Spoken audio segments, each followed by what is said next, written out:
Dear students, gravitation topic में 5 lecture तक बेटा फिनिश हो चुका है।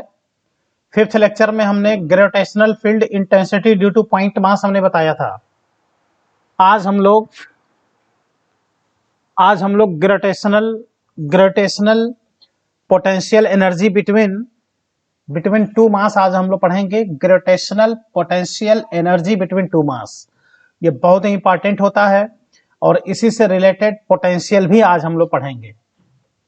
ग्रेविटेशनल पोटेंशियल एनर्जी और पोटेंशियल मास के लिए हमेशा नेगेटिव होता है, क्योंकि दो मास में हमेशा क्या होता है बेटा, अट्रैक्शन होता है। इसलिए ग्रेविटेशनल पोटेंशियल एनर्जी हमेशा नेगेटिव होता है।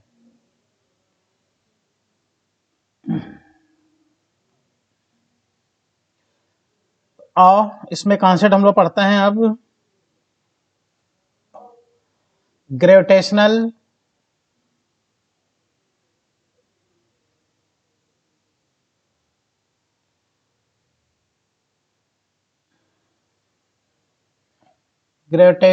Potential energy between two mass, दो मास के बीच बेटा ग्रेविटेशनल पोटेंशियल एनर्जी का कॉन्सेप्ट हम लोग को पढ़ना है। ग्रेविटेशनल पोटेंशियल एनर्जी को यू से इंडिकेट करते हैं।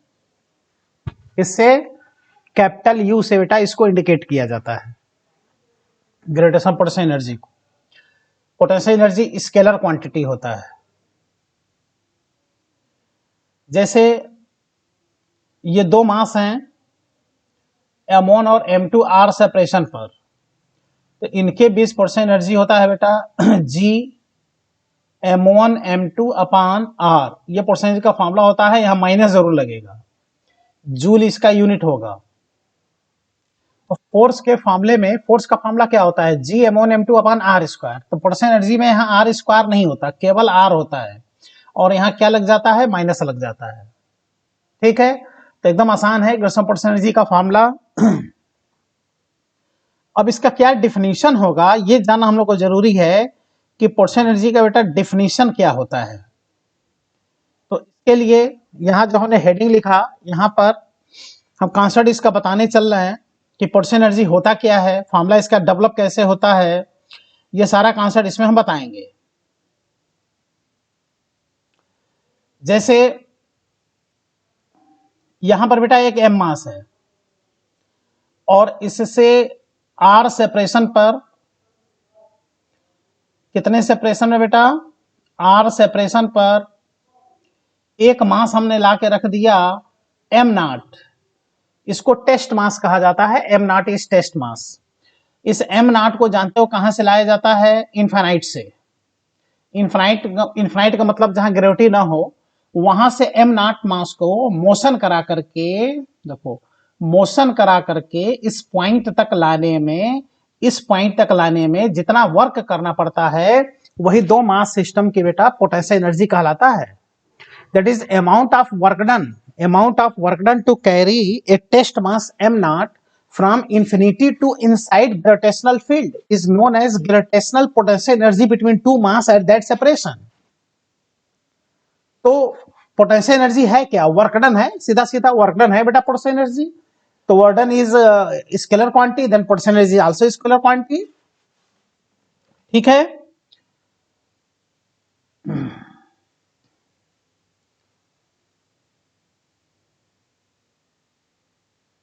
the amount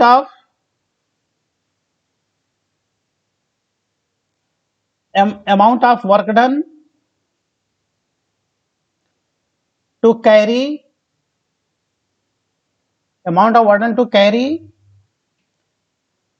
a test mass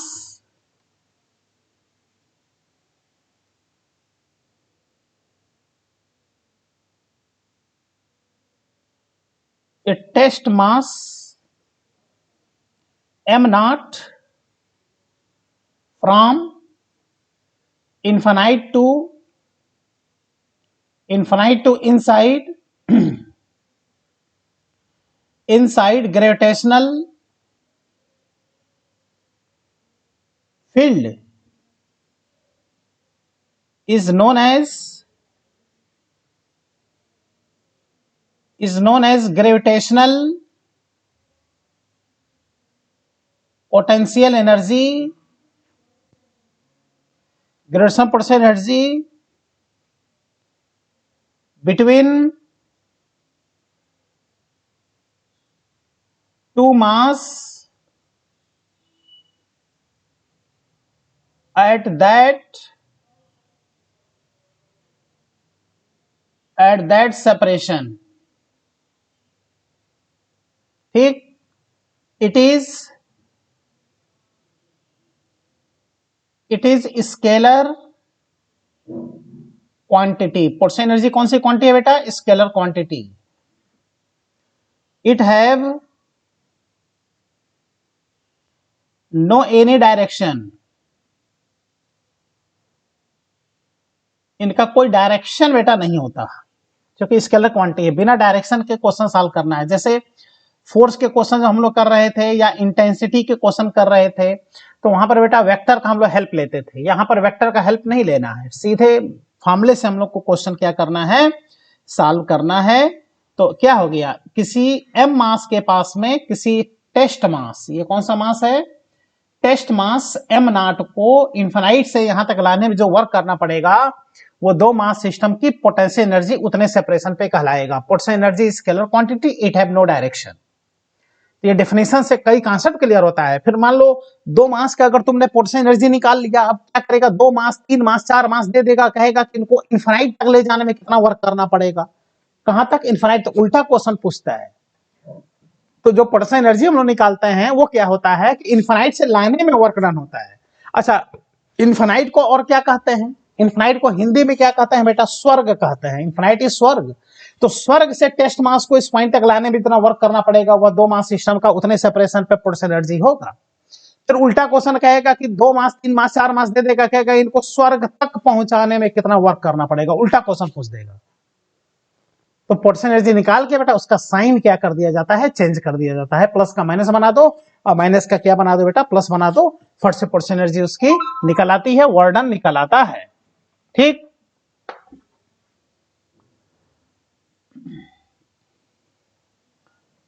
अब आओ बेटा अगेन देखते हैं इसका फॉर्मूला कैसे बनेगा। फॉर्मूला हमने बताया minus G m m naught upon r इसका फॉर्मूला होगा। माइनस जरूर लगेगा।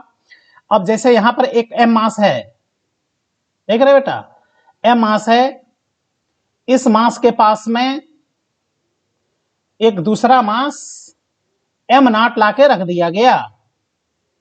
कितने सेपरेशन पे? आर सेपरेशन पर। तो हमने बताया ना, इस एम नॉट मास को कहां से लाया गया होगा? इनफाइनाइट से। ये क्या है? टेस्ट मास है। यह है टेस्ट मास।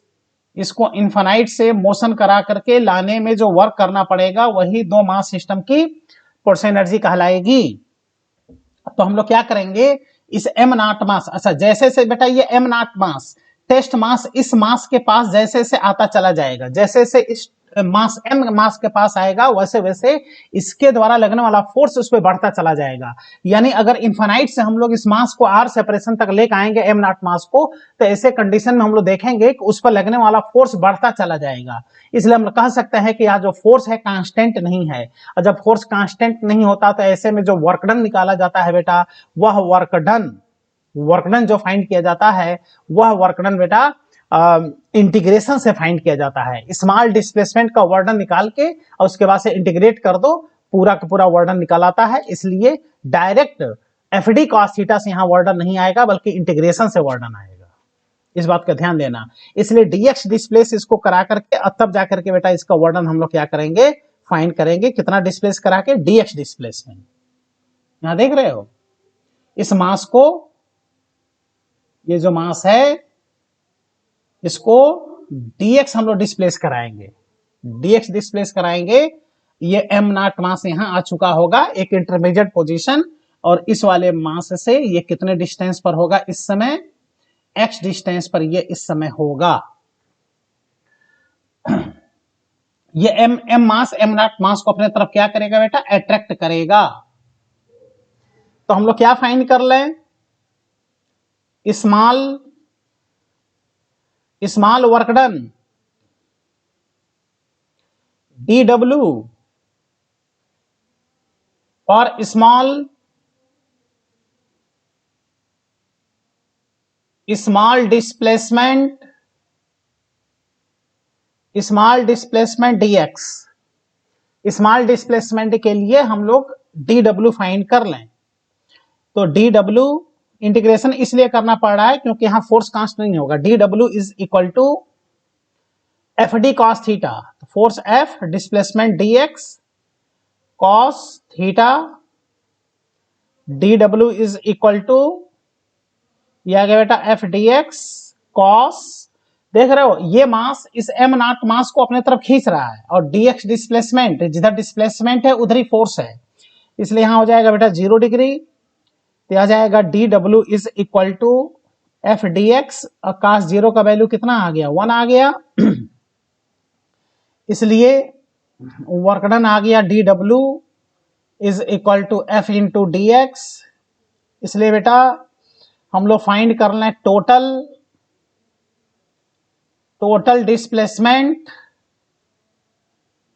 Sorry total work done, displacement नहीं वर्क डन। इसमें हम लोग फाइंड कर ले टोटल वर्क डन। अच्छा वर्क डन कहां से कहां तक, from infinite to r, infinite से आर तक उसको लाया। तो टोटल वर्क डन निकालने के लिए दोनों तरफ इंटीग्रेट कर दें, dw को इंटीग्रेट कर दें, इक्वल टू इधर इंटीग्रेशन बेटा f dx और dw का इंटीग्रेशन हो जाएगा w, f का वैल्यू रख दो g m नॉट। देखो ना ये जो m नॉट मास है इस समय इंटरमीडिएट पोजीशन x डिस्टेंस पर है m मास से, इसलिए यहां पर m नॉट अपान क्या हो जाएगा एक्स स्क्वायर dx, और यहाँ x के रिस्पेक्ट में इसको इंटीग्रेट करेंगे तो इसकी लिमिट चलेगी इन्फिनाइट टू r, क्योंकि मास को m नॉट मास को इन्फिनाइट से r तक लाया जा रहा है। तो यह आ गया बेटा work done w is equal to G m naught, ये इंटीग्रेशन से बाहर आ जाएगा इन्फिनिटी टू r, यहां बच जाएगा 1 अपान एक्स स्क्वायर dx।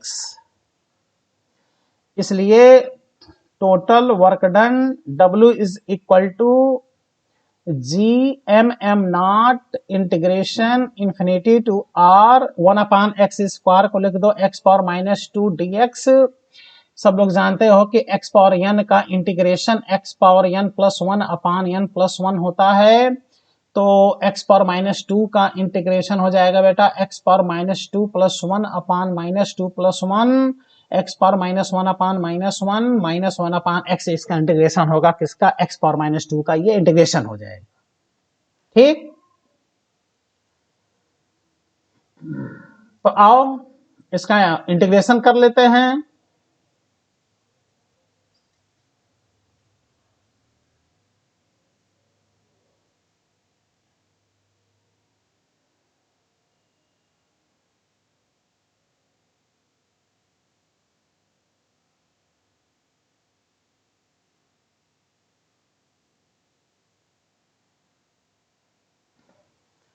तो total work done W is equal to G m f naught, इसका इंटीग्रेशन हो जाएगा minus 1 upon x, limit infinite to r। Total work done W is equal to, minus देखो बाहर आ गया, जी m not और 1 upon x पे limit चलेगा तो लिख देंगे upper limit minus lower limit, 1 अपान इन्फिनाइट का वैल्यू 0 हो जाएगा, तो यहां से 1 अपान r बचा। तो इस तरह से जो वर्क डन आ गया, ये आ गया बेटा minus G m naught upon r। और according to definition the amount of work done to carry a test mass m naught from infinity to inside gravitational field is known as gravitational potential energy between two mass at that separation. इसलिए definition के according यही potential energy हो जाएगा दो मास का, और यह potential energy तुम देख लो दो मास की पोटेंशियल एनर्जी बेटा हमेशा नेगेटिव होता है। नेगेटिव इंडिकेट करता है बेटा किसको? अट्रैक्शन को। जहां भी अट्रैक्शन होता है, चार्ज अगर है, जैसे पॉजिटिव नेगेटिव चार्ज के 20% एनर्जी नेगेटिव होता है, नॉर्थ पोल और साउथ पोल मैग्नेट के 20% एनर्जी नेगेटिव होता है, उसे यहाँ भी पोटेंशियल एनर्जी क्या होगा बेटा? नेगेटिव होगा। इसका यूनिट क्या हो जाएगा? जूल हो जाएगा। अच्छा बताओ, अगर आर का वैल्यू डिक्रीज कर दें, दो मास के बीच का डिस्टेंस ऐसे घटा दें, तो उनकी पोटेंशियल एनर्जी बेटा घट जाएगी, बढ़ेगी नहीं, क्योंकि ये न्यूमेरिकली बढ़ेगा, लेकिन यहाँ क्या लगा है? बाहर माइनस लगा है। इसलिए हम लोग कहेंगे कि इनकी जो पोटेंशियल एनर्जी होगी वह भी डिक्रीज कर जाएगी। दो मास के बीच जब सेपरेशन घटता है तो उसकी पोटेंशियल एनर्जी घटती है। अरे तुम किसी एम मास को किसी हाइट से तुम अर्थ के पास लाओ तो उसकी परसेंटेज डिक्रीज होती जाती है। अर्थ से जितना ही अधिक दूरी पर कोई मास होगा उसकी परसेंटेज उतना ही ज्यादा होगा, और जितना ही वो नजदीक आता जाएगा अर्थ से उतना ही उसकी परसेंटेज कम होती जाएगी, क्योंकि अर्थ और किसी मास में हमेशा क्या होता है? अट्रैक्शन होता है। ठीक, तो ये फॉर्मूला देखो कितना इंपॉर्टेंट है। -Gm m0/r, दो मास के बीच जो ग्रेविटेशनल फोर्स होता है उस फोर्स वाले फॉर्मूले में आर स्क्वायर में से आर को हटा के बस आर रहने दो और माइनस लगा दो तो परसेंटेज का फॉर्मूला हो जाएगा। It is scalar quantity. ये कौन सी क्वांटिटी है बेटा? ये स्केलर क्वांटिटी है।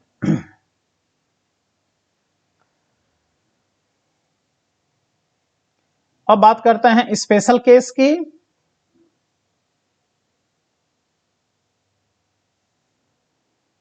Special case number first,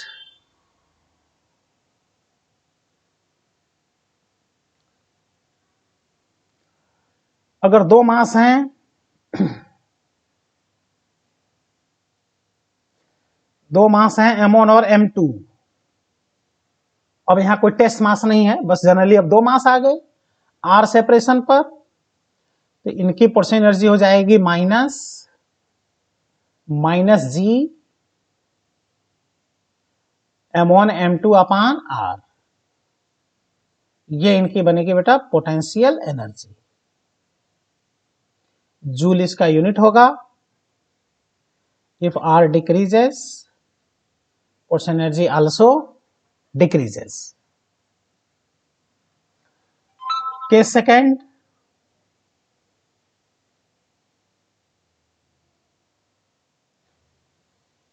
for 3 mass, system में अगर 3 मास हो, इस तरह से किसी भी तरह 3 मास रख दे, कोई जने कि ट्रायंगल के ही फॉर्म में रखेगा, एक लाइन में भी रख सकता है। सिस्टम में 3 मास हैं, ठीक बेटा। ये मास है m1 m2 और m3, 3 मास हैं। ये सेपरेशन है सवाल। अब इनकी अगर पोटेंशियल एनर्जी निकालना है, देखो पोटेंशियल एनर्जी का मतलब क्या हुआ? इनके अगर पोटेंशियल एनर्जी पूरे सिस्टम का निकालना है तो इसका मतलब ये हुआ कि इन तीनों मास को बेटा इनफाइनाइट से ला करके ये असेंबली बनाया गया है। इनफाइनाइट से ला करके इनको असेंबल किया गया है, तो इनफाइनाइट लाने में इनको जितना वर्क करना पड़ा होगा वही इनकी क्या हो जाएगी? Potential energy. तो अब तुम कहोगे बेटा कि पोटेंशियल एनर्जी तो हम 2 मास का पढ़े हैं तो 3 मास हो गया, तो कोई दिक्कत नहीं। अगर 2 से ज्यादा मास हैं तो ये देखना पड़ता है कि मासेस के कुल कितने पेयर बन रहे हैं। जितने पेयर बन रहे हैं वही पेयर फाइंड करके और पोटेंशियल एनर्जी निकाल लो। तो 3 मास की पोटेंशियल एनर्जी में देखो m1 m2 का एक पेयर बनेगा, m2 m3 का एक पेयर बनेगा और m1 m3 का एक पेयर बनेगा।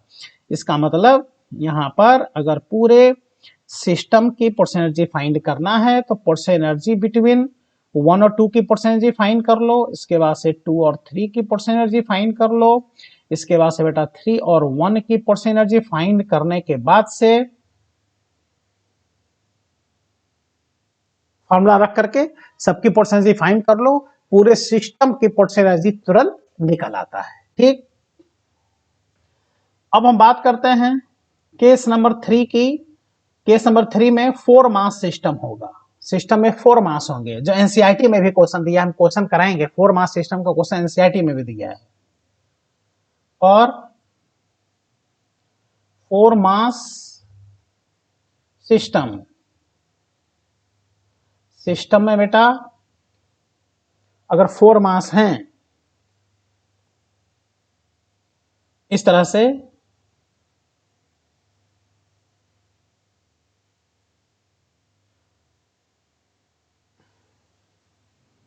सभी कॉर्नर पर मास रखे गए हैं, ठीक।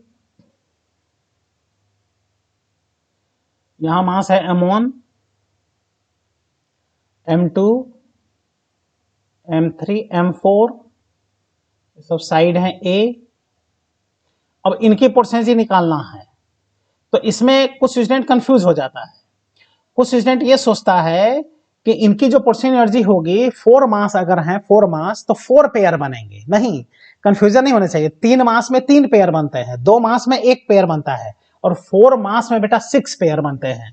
4 पेयर बनेंगे साइड वाले और 2 पेयर बनेंगे डायगोनल वाले। तो देखो 2 पेयर ये भी बनेंगे, ये डायगोनल वाले भी इसमें 2 पेयर बनते हैं। तो यहां पर टोटल 6 पेयर का फॉर्मेशन होता है। एनसीईआरटी में भी इस पे क्वेश्चन दिया है। तो यहां पे पूरे सिस्टम की portion energy is equal to portion energy between M1 M2 plus portion energy between M2 M3 plus portion energy between M3 M4 plus portion energy between M4 M1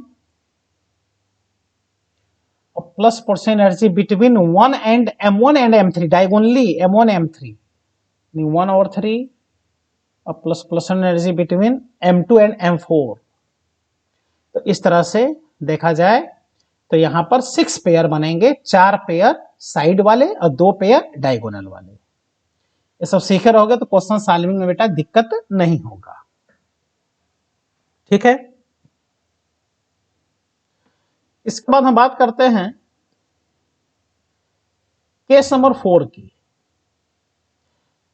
कभी भी पूरे सिस्टम की जब पोर्शन एनर्जी पूछता है तो 4 मास से ज्यादा मास नहीं देता है। 4 मास से अगर ज्यादा मास दे देगा ना तो किसी एक मास का फिर पोर्शन एनर्जी पूछेगा, क्योंकि 4 मास से ज्यादा मास होने पे इतने ज्यादा उसमें पेयर बनेंगे, कोई पेयर हम लोग निकाल नहीं पाएंगे। इसलिए ज्यादा मास वाले भी क्वेश्चन होंगे, लेकिन ऐसे कंडीशन में उसमें फिर किसी एक मास की पोर्शन एनर्जी पूछता है तो उसमें उस मास का देखना पड़ता है कि किसके किसके साथ पेयर बन रहा है, उसका फिर पोर्शन एनर्जी फाइंड कर लिया जाता है। लेकिन अब देखो कॉन्सेप्ट क्या है। जैसे उल्टा क्वेश्चन पूछेगा, कुछ मास दे देगा, उसकी परसेंटेज नहीं पूछेगा, कहेगा कि इन सारे मास को जो असेंबली बनाए हो उनको इनफाइनाइट तक ले जाने में, इनफाइनाइट सेपरेशन तक ले जाने में कितना वर्क करना पड़ता है। तो इसमें फाइनल पोटेंशियल एनर्जी में से इनिशियल पोटेंशियल एनर्जी माइनस किया जाता है। तो जब फाइनल पोटेंशियल एनर्जी इनफाइनाइट पे देखोगे तो 0 होगा, उसमें से इनिशियल माइनस करोगे तो फिर से एक माइनस आ जाएगा। यानी जितनी पोटेंशियल एनर्जी पहले उसकी रही होगी उसी में बस माइनस लगा दो, उसका चिन्ह बदल दो, माइनस का प्लस बना दो, प्लस का माइनस बना दो, ट्रिगर दबा दो, तो वह कहां चला जाएगा, स्वर्ग में यानी इनफाइनाइट में। जिससे कि ऐसे क्वेश्चन भी बहुत आसानी से हम लोग क्या कर सकते हैं, सॉल्व कर सकते हैं।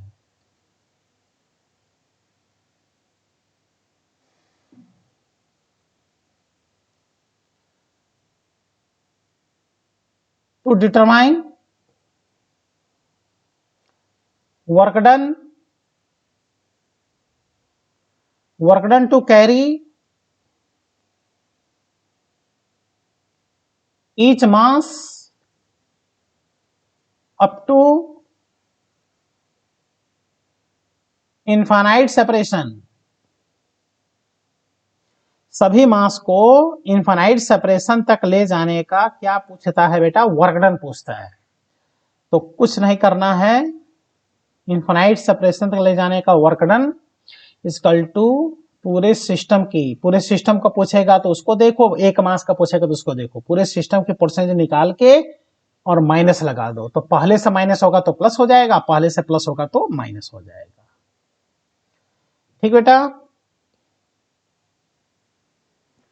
ये कहानी है इसकी। अब आओ थोड़ा पोर्शन एनर्जी हम लोग क्वेश्चन कर लें।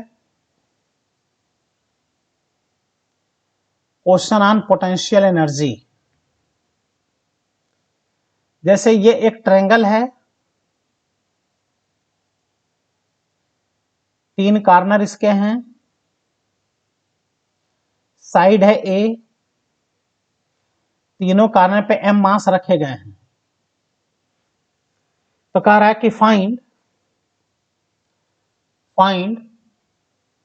Potential energy of system.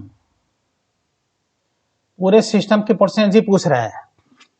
तो इसका मतलब जानते हो क्या हुआ इन तीनों मास को इनफाइनाइट से इतने सेपरेशन तक ये असेंबली बनाने में जो वर्क करना पड़ा होगा वही वर्डन तुमसे पूछ रहा है। इसके लिए आंख बंद करके परसेंटेज निकाल लो। एक पेयर का तुम परसेंटेज निकाल के उसका 3 टाइम्स कर दो, 3 गुना कर दो, फट से परसेंटेज आ जाएगा, क्योंकि इसमें कुल 3 पेयर बन रहे हैं और तीनों पेयर के परसेंटेज क्या हो रही है, सेम हो रही है।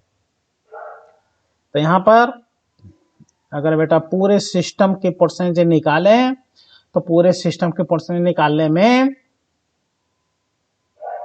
1 पेयर, एक पेयर की परसेंटेज फाइंड करके और उसी का कितने टाइम्स कर दो, 3 टाइम्स, और एक पेयर के जब परसेंटेज देखोगे तो हो जाएगा -g m into m, m1 m2 यानी m स्क्वायर अपान a। ठीक, तो यहां से आ गया पोटेंशियल एनर्जी पूरे सिस्टम का minus g into 3 m square upon a, ये आ गया पूरे सिस्टम की परसेंट एनर्जी। अच्छा, अब अगर कहे कि इन तीनों मास को इनफाइनाइट तक सेपरेशन तक ले जाने का वर्क डन बताओ, तो ये जो आंसर आया है ना, इसी का बस साइन चेंज कर दो, माइनस का प्लस बना दो। तो अब यहां से हम लोग फाइंड कर सकते हैं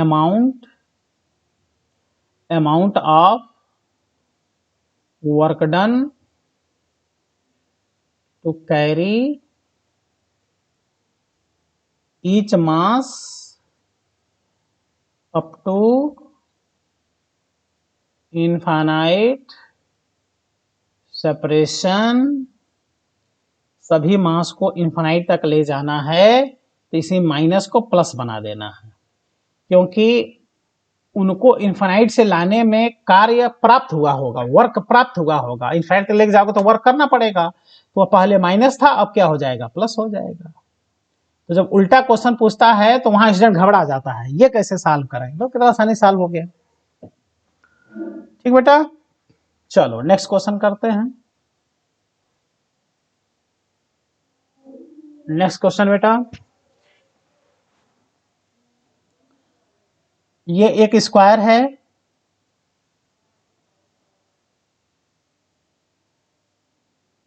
स्क्वायर का साइड है a और इसके टोटल देखा जाए तो 4 कॉर्नर्स हैं। ये टोटल 4 कॉर्नर हैं बेटा, इसके सभी कॉर्नर पे m मास रखे गए हैं।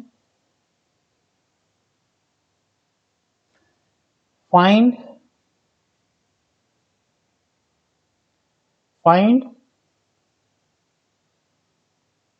फर्स्ट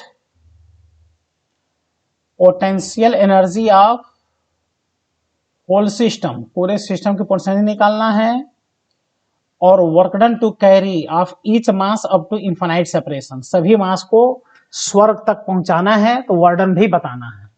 तो इसके लिए यहाँ पर क्वेश्चन सॉल्व करने में 2 डायगोनल भी तो आएंगे, इनकी भी तो परसेंटेज देखनी पड़ेगी। कुल कितने पेयर बनेंगे बेटा, 6 पेयर टोटल बनेंगे। ठीक,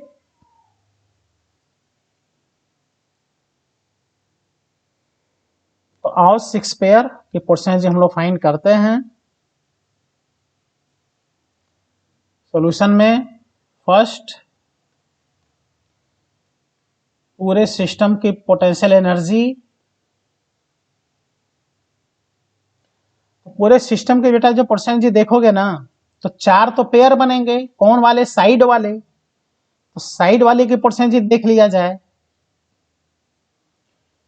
उसके बाद से 2 डायगोनल वाले देख लें,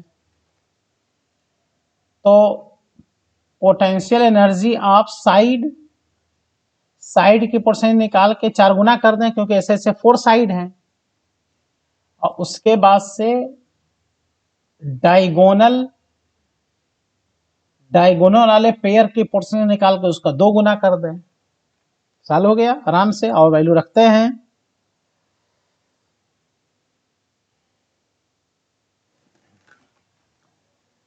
तो इसके लिए पोटेंशियल एनर्जी सिस्टम की 4 टाइम्स और साइड की परसेंटेज देखोगे तो minus G m into m square upon a, और डायगोनल की परसेंटेज देखोगे तो 2 से मल्टीप्लाई करोगे बेटा, minus G m square upon, और इसका जो डायगोनल होगा ये होगा बेटा a√2, डायगोनल a√2 होगा, यहां लिख दो a√2। इससे ये फायदा हुआ, इस पूरे सिस्टम की परसेंट एनर्जी आ गया minus G m square upon a, common ले लो, 2 भी कॉमन ले लो, तो यहां से बच गया 2 और प्लस 1 अपान √2। ठीक है, 2 भी कॉमन है तो यहाँ 2 बच गया, और सब टर्म कॉमन हो गए, और यहां से 1 अपान √2 बच गया, यहां 2 बच गया। ये आ गया 4 मास सिस्टम की पोटेंशियल एनर्जी। अब अगर इनको इनफाइनाइट तक ले जाना है सभी मास को, तो इसी माइनस को प्लस बना दो,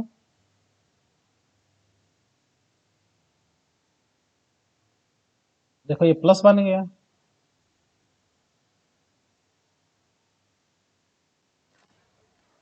सॉल्व हो गया बेटा। चलो नेक्स्ट क्वेश्चन करते हैं।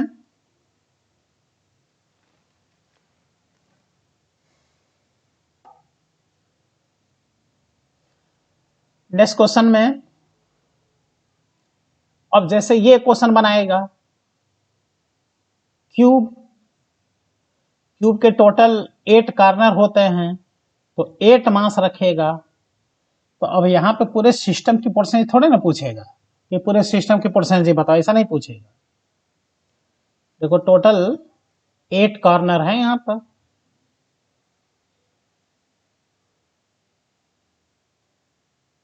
इट हैव 8 कॉर्नर,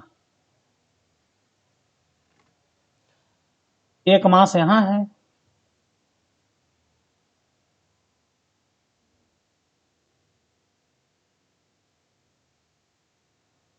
ठीक है बेटा। साइड इसका है L, यह है क्यूब। इसके बाद कह रहा है कि इसके सेंटर पे एक एम मास है, तो अब यहां पे जब पोटेंशियल एनर्जी पूछेगा ना, तो पूरे सिस्टम का नहीं पूछेगा, क्योंकि पूरे सिस्टम इतने ज्यादा पेयर हो जाएंगे कि पेयर तुम निकाल ही नहीं पाओगे, फिर तुम लेवल का क्वेश्चन ही नहीं रह जाएगा। तो सेंटर पे एक मास रख कर कहेगा सेंटर वाले मास की परसेंटेज बताओ, कहेगा find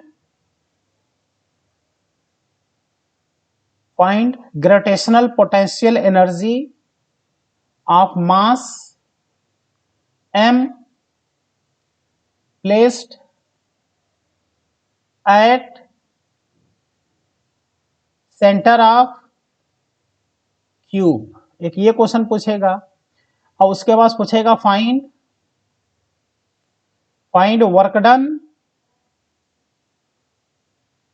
work done to carry m mass, जो कहां रखा है, सेंटर पर, अप टू इनफाइनाइट सेपरेशन, उसको उसके सेंटर से इनफाइनाइट तक ले जाने में कितना वर्क करना पड़ेगा।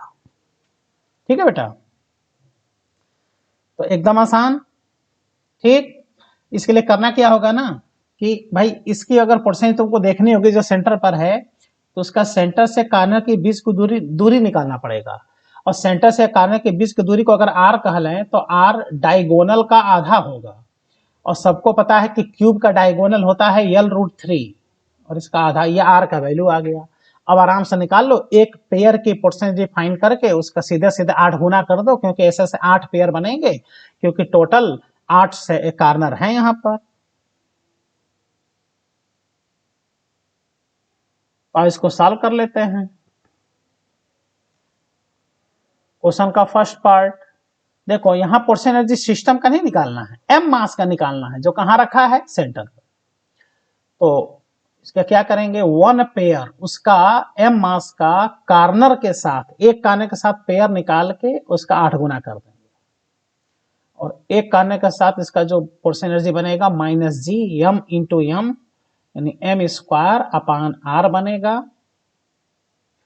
तो माइनस 8g एम स्क्वायर, और आर का वैल्यू देखो हमने यहाँ पे निकाला है। आर का वैल्यू है L√3/2, L√3/2। यहाँ लिख दो L√3/2, 2 चला जाएगा न्यूमरेटर में। तो इस तरह से जो मास सेंटर पे रखा है उसकी पोर्शन एनर्जी आ गया -16g एम स्क्वायर अपान L√3, ये आंसर आ गया। और उसके बाद से क्वेश्चन का अगर सेकेंड पार्ट देखें तो कह रहा है उस मास को कहां तक ले जाना है, इनफाइनाइट तक। जो सेंटर पर रखा है उसको इनफाइनाइट तक ले जाने का वर्डन, इसी माइनस को प्लस बना दो बेटा, तो हो जाएगा +16g एम स्क्वायर अपान L√3। ठीक बेटा, क्लियर हो रहा होगा सबको। और एक नेक्स्ट क्वेश्चन कराते हैं।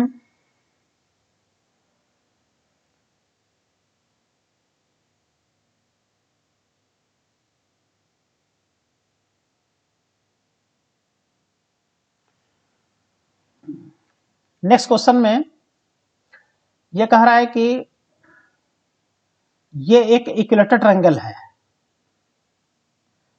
Equilateral triangle. इन इक्विलेटरल ट्रायंगल के तीनों कॉर्नर पर m मास रखा गया है, जिसका साइड है L।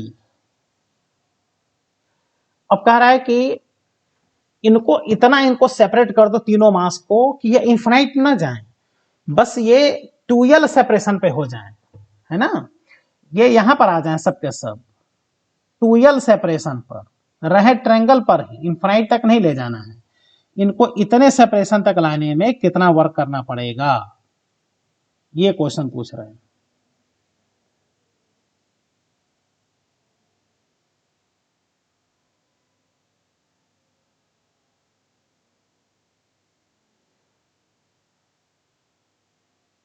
एक छोटे ट्रायंगल से बड़े ट्रायंगल पे इनको लाना है। ये अब ये मास यहां आ गए, देखिए ऐसा क्वेश्चन। तो यहां केवल माइनस करने से काम नहीं चलेगा कि परसेंट निकाल के माइनस करो, इनफाइनाइट तक ले जाओगे तब माइनस करना पड़ेगा। यहां पर तो बेटा इनिशियल से फाइनल पे ले जाना है, एक छोटे ट्रायंगल से बड़े ट्रायंगल पे ले जाने का वार्डन पूछ रहा है।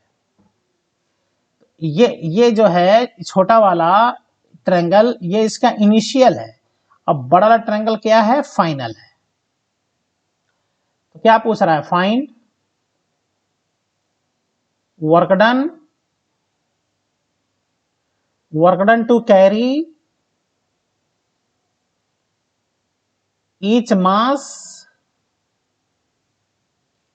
up to separation 2l to each other। एक दूसरे से सब अब 2l सेपरेशन पर हो गए, ठीक है। तो ऐसे में जो वर्डन निकालना होगा वो देख लो, फाइनल पोर्शन एनर्जी, सिस्टम की फाइनल पोर्शन एनर्जी में से सिस्टम की इनिशियल पोर्शन एनर्जी बेटा माइनस करना होगा और कुछ नहीं करना है। तो फाइनल पोर्शन एनर्जी जो होगा वो कौन सा होगा, जब इनका सेपरेशन 2l वाला होगा। तो एक पेयर का निकाल के 3 गुना तो करना ही पड़ेगा हम लोगों को। तो हो जाएगा 3 minus G m into m, यानी m square upon 2l -3 minus G m square. पहले एल सेपरेशन तो फिर तो देखो यहाँ एल हो गया। यहां से देखा जाए तो -3 GM² अपान एल कॉमन हो गया, ठीक है। देखो 3 -G3M² अपान एल कॉमन हो गया, तो यहां से बच गया 1/2, और चूंकि माइनस कॉमन है इसलिए एक माइनस यहां रह जाएगा, और यहां से बच जाएगा 1 आ जाएगा। यहाँ देखो ये पूरा टर्म कॉमन है, minus G m l square 3 l सब कॉमन है, तो यहाँ से -1 बच गया, यहाँ से 1/2 बच गया, और 1/2 -1 मिलकर -12 आया। क्या गया? -3 G m square upon l, यहाँ से आ गया बेटा -12, ये वर्डन आ गया, माइनस माइनस मिलके प्लस हो गया, 3 GM square upon 2L। Clear? चलो अब हम लोग पढ़ने चल रहे हैं, इस पर अभी और क्वेश्चन हम कराएंगे अगले लेक्चर में, असाइनमेंट से क्वेश्चन कराएंगे, है ना। आज अपने तरफ से हम ढेर सारा क्वेश्चन करा दिए, असाइनमेंट में एनसीईआरटी से क्वेश्चन कराएंगे, फिर कंपटीशन में कैसे क्वेश्चन पूछे गए हैं सब सॉल्व कराएंगे। आओ थोड़ा ग्रेविटेशनल पोटेंशियल भी इसी के साथ पढ़ लें, जिससे सब कॉन्सेप्ट फिनिश हो जाए, फिर बस अगले लेक्चर क्वेश्चन और ज्यादा करा के तब आगे हम लोग बढ़ेंगे। तो अब हम लोग पढ़ने वाले हैं ग्रेविटेशनल क्या? पोटेंशियल ड्यू टू पॉइंट मास। कुछ लोग कहेंगे क्या बार बार पॉइंट मास का नाम लिया जा रहा है, क्या इसके अलावा कोई भी मास होता है क्या? अरे स्फेयर भी तो हम लोग को पढ़ना है, hollow sphere, solid sphere, ring, इन सब का तो कॉन्सेप्ट हम लोग को पढ़ना है। वो पॉइंट मास नहीं है, hollow sphere, solid sphere, ring, वो सब, लेकिन हम लोग ये सब पॉइंट मास के लिए पढ़ रहे हैं। और पोटेंशियल को किससे इंडिकेट करते हैं? कैपिटल वी से इंडिकेट करते हैं। पोटेंशियल भी कौन सी क्वांटिटी है? Scalar quantity. इसका भी बेटा कोई डायरेक्शन नहीं होता है, पोटेंशियल का भी कोई डायरेक्शन बेटा नहीं होता है। तो ग्रेविटेशनल पोटेंशियल पोटेंशियल एनर्जी कहीं जैसे होता है, और देखते हैं, जैसे इस m मास के द्वारा r डिस्टेंस पर इस पॉइंट पर हम लोग को पोटेंशियल चाहिए, यहां चाहिए बेटा पोटेंशियल। तो पोटेंशियल एनर्जी जब हम लोग देखते थे तो क्या करते थे? इन्फिनाइट से हम लोग एक टेस्ट मास m0 लेके आते थे, इन्फिनाइट से टेस्ट मास m0 लेके आते थे, तो जितना वर्क करना पड़ता था वहां दो मास की पोटेंशियल एनर्जी कहलाता था। लेकिन अब यहां पर हम लोग क्या करेंगे? यूनिट मास लेके आएंगे, 1 किलोग्राम मास, इसको बोलते हैं बेटा यूनिट मास। यानी अब m0 मास नहीं, यूनिट मास को इनफाइनाइट से इस पॉइंट तक, इनफाइनाइट से इस पॉइंट तक लाने में जो वर्क करना पड़ता है वह इस मास का बेटा पोटेंशियल कहलाता है। इसलिए पोटेंशियल एनर्जी में अगर एक मास बस हटा दो ना, m0 को 1 कर दो, तो पोटेंशियल का फॉर्मूला हो जाता है। इसका यूनिट होता है जूल पर केजी। ठीक है, जूल पर केजी इसका क्या होगा? यूनिट होगा। तो इसको यूनिट मास को मोशन करा के यहां तक लाने में जो वर्क करना होगा वो इसका पोटेंशियल कहलाएगा। तो क्या कॉन्सेप्ट बन गया? The amount of work done to carry a unit mass 1 kg mass from infinite to inside gravitational field is known as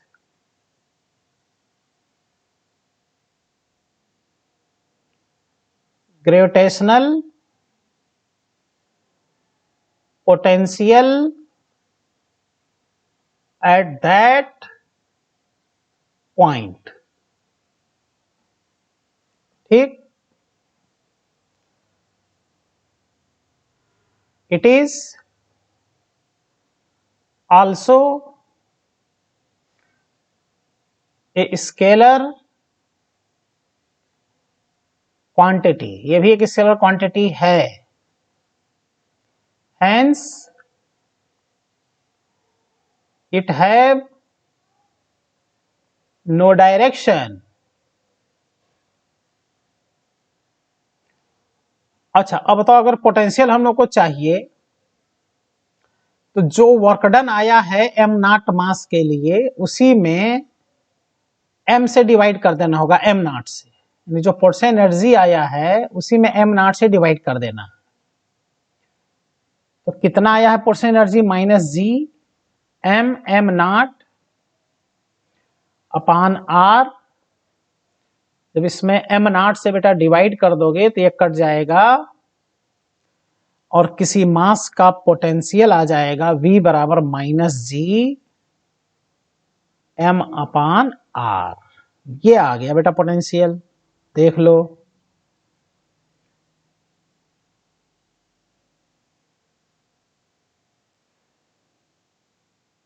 potential का कितना अच्छा फॉर्मूला, याद रहना चाहिए। ये इंपॉर्टेंट फॉर्मूला है, इस पर डायरेक्ट क्वेश्चन आता है एग्जाम में। इसका यूनिट होगा, देख लो यहां से, जूल पर केजी। जूल पर केजी इसका यूनिट हो जाएगा, जूल पर kilogram. It is scalar quantity. Minus जरूर रहेगा, देख लो यहां पर माइनस रहना मस्ट है।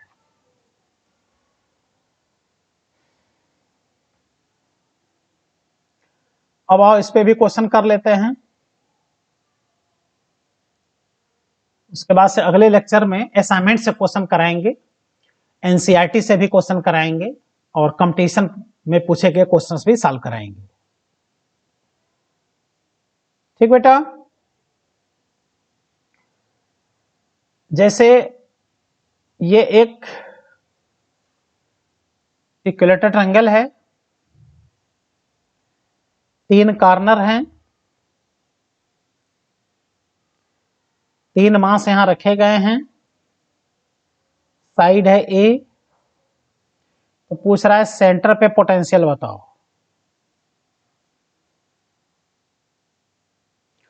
Find gravitational potential at centre. Given mass के लिए सेंटर पे पोटेंशियल बताना है। तो क्या करना है बेटा, इसके लिए एक मास का पोटेंशियल यहां निकाल करके सेंटर पे उसी का 3 गुना कर दो। इसके लिए सेंटर से कॉर्नर के बीच की दूरी आर भी निकालना होगा, सेंटर से कॉर्नर के बीच की दूरी आर फाइंड करना होगा। तो आओ सॉल्व कर लें।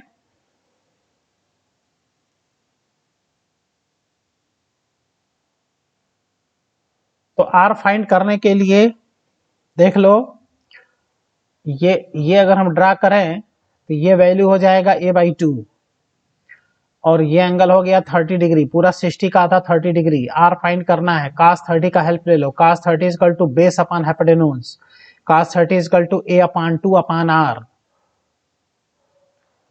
cos 30 is equal to base upon hypotenuse, देख रहे हो। तो यहां से आ गया r बराबर a अपॉन 2 cos 30। cos 30 का value √3/2। r is equal to a upon √3। अब क्या करो, सेंटर पे पोटेंशियल चाहिए, तो एक मास का पोटेंशियल निकाल के उसी का 3 गुना कर दो। और एक मास का पोटेंशियल होगा माइनस जी एम अपान सेंटर से कॉर्नर के बीच की दूरी आर, तो हो गया -3 GM। और आर का वैल्यू यहां से देख लो, a अपॉन √3 यही रख दो। ये आ गया -3√3 GM अपान a। ये क्या आ गया बेटा, सेंटर पर पोटेंशियल है, समझ में।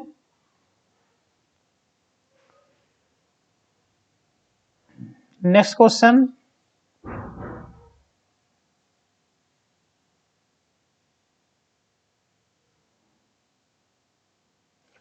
अब जैसे ये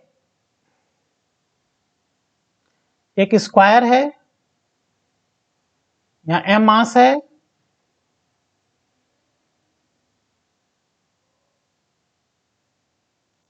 ये इसका सेंटर है,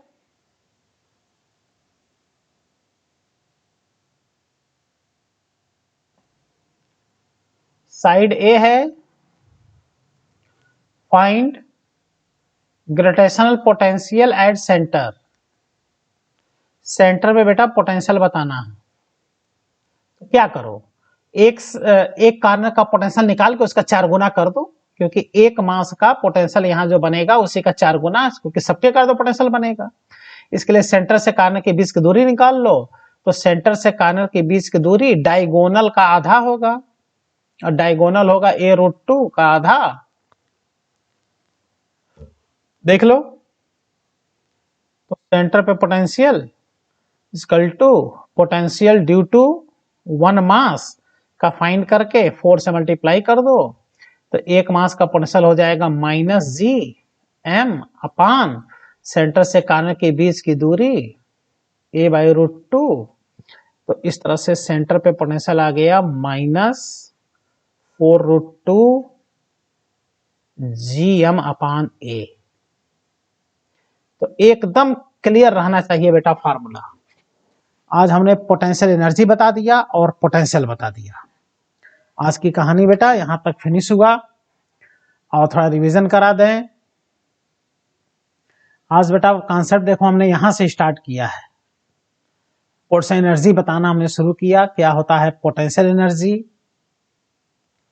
पोटेंशियल एनर्जी का फॉर्मूला भी डिराइव हमने करा दिया है।